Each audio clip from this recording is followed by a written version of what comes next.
Delimitation అంటున్నారు. దీని మీద మీ అభిప్రాయం ఏంటి? అసెంబ్లీ ఎన్నికల్లో ఇంప్లిమెంట్ చేస్తారు అని చెప్పి అంటున్నారు. It's a very good thing and I whole heartedly accept that. కానీ దీనిలో రెండు విషయాలు ఉన్నాయి.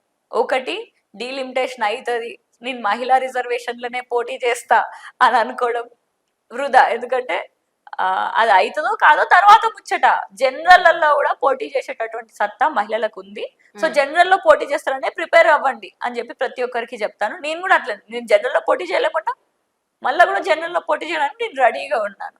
సో మహిళా రిజర్వేషన్ వస్తే ఎంతో మంది మహిళలకి చాలా హెల్ప్ఫుల్ అవుతుంది. సో మహిళా రిజర్వేషన్ కోసం I'm whole heartedly welcome it with my both hands open. ఒకటి అది. రెండోది, ఏ మహిళా నాయకులనైనా తొక్కాలి అని అంటే ఇప్పుడున్న డిజిటల్ ప్లాట్ఫామ్స్లో ఫేక్ ఇమేజెస్ కానీ మార్ఫ్డ్ ఇమేజెస్ కానీ బాగా సర్క్యులేట్ చేయడం జరుగుతుంది. రీసెంట్ గా నా మీద కూడా మార్ఫ్డ్ ఇమేజెస్ నాకు వాట్సాప్ లో సెండ్ చేస్తున్నారు. సో యా, బయటకి రిలీజ్ కావట్లేదు.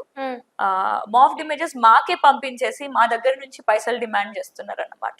సో ఈ విధంగా ఇక్కడ మాత్రమే కాదు, నేను రీసెంట్ గా బీహార్కి వెళ్ళినప్పుడు అక్కడ నుంచి కూడా ఒక ఎంపీగా ఎమ్మెల్యేగా పోటీ చేసినటువంటి అభ్యర్థి, ఒక ఐఏఎస్ భార్య, తన మీద కూడా ఈ విధంగా మాఫ్డ్ ఇమేజెస్ క్రియేట్ చేస్తున్నారు అని అనేసి అన్నారు. So through out the nation, నేను తెలంగాణ ఎక్కడ, బీహార్ ఎక్కడ.